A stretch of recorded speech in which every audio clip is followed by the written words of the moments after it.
समंदर की गहराइयों में जहां सूरज की रोशनी भी मध्यम हो जाती थी, वहां एक हैरत अंगेज और शानदार सल्तनत आबाद थी।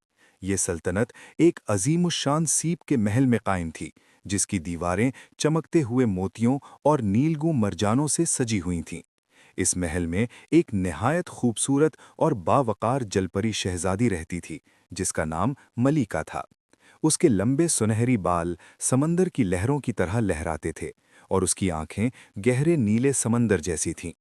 उसके महल के इर्द गिर्द दर्जनों जलपरियां पहरा देती थीं, जो अपनी शहजादी की हिफाजत के लिए हर वक्त तैयार रहती थीं। महल के अंदर का मंजर किसी ख्वाब से कम न था। बड़े बड़े मोतियों से बने झूमर छत से लटक रहे थे, दीवारों पर चमकदार मरजान जड़े हुए थे और फर्श नर्म सफ़ेद रेत से बना हुआ था, जो चांदनी में चमकता था।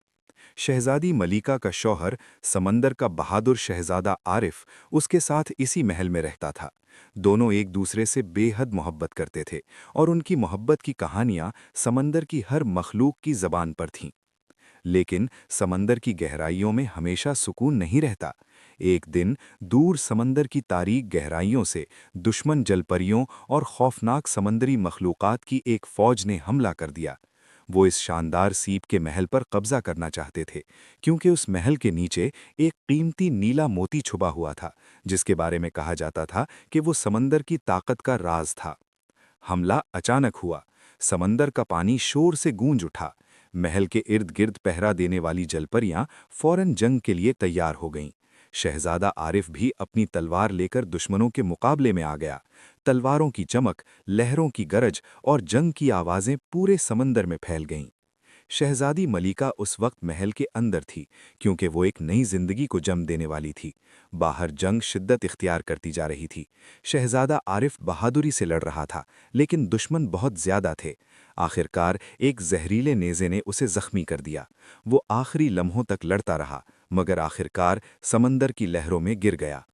जब ये खबर महल के अंदर पहुंची तो शहजादी मलिका का दिल टूट गया, मगर उसी लम्हे उसने एक नन्ही सी जलपरी बच्ची को जन्म दिया। उसके बाल चांदी की तरह चमक रहे थे और उसकी आंखें अपने बाप की तरह नीली थीं। दुश्मन अब महल के दरवाजों तक पहुंच चुके थे। शहजादी को मालूम था कि अगर वो यहाँ रही तो उसकी बच्ची भी खतरे में पड़ जाएगी। उसने अपनी वफादार जलपरी मुहाफिजों की मदद से एक खुफिया रास्ता इख्तियार किया, जो महल के नीचे गहरे समंदर की तरफ जाता था। वो अपनी नन्ही बेटी को सीने से लगाए तेजी से तैराकी करती हुई तारीक गहराइयों की तरफ बढ़ती गई। पीछे दुश्मनों की आवाजें गूंज रही थीं। रास्ते में बड़े बड़े मरजान के जंगल, चमकती जेलीफिश और अजीबो-गरीब मछलियां नजर आ रही थीं, मगर मलिका का मकसद सिर्फ अपनी बच्ची को बचाना था। कई घंटों की तवील और खतरनाक तैराकी के बाद वो समंदर के एक ऐसे हिस्से में पहुंच गई जहां कोई दुश्मन नहीं आता था। वहां एक और कदीम और खामोश सीप का महल मौजूद था।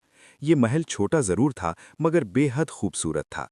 इसकी दीवारों पर नर्म नीली रोशनी फैलाने वाले मोती लगे हुए थे और इसके इर्द गिर्द रंग बरंगी मछलियां तैरती थीं। शहजादी मलिका ने वहीं पनाह ले ली। उसने अपनी नन्ही बेटी को गोद में उठाया और आहिस्ता से कहा, मेरी बेटी, तुम्हारा नाम नौरीन होगा। एक दिन तुम बड़ी होकर अपने वालिद की तरह बहादुर बनोगी और हमारी खोई हुई सल्तनत वापस लोगी। समंदर की लहरें खामोशी से बहती रहीं। पुराने महल पर दुश्मनों का कब्जा हो चुका था, मगर दूर उस खुफिया सीप के महल में एक नई उम्मीद जन्म ले चुकी थी। और यूं समंदर की गहराइयों में एक नई कहानी शुरू हुई। एक ऐसी कहानी जिसमें एक माँ अपनी बेटी को महफूज रखकर एक दिन अपनी खोई हुई सल्तनत वापस लेने का ख्वाब देख रही थी।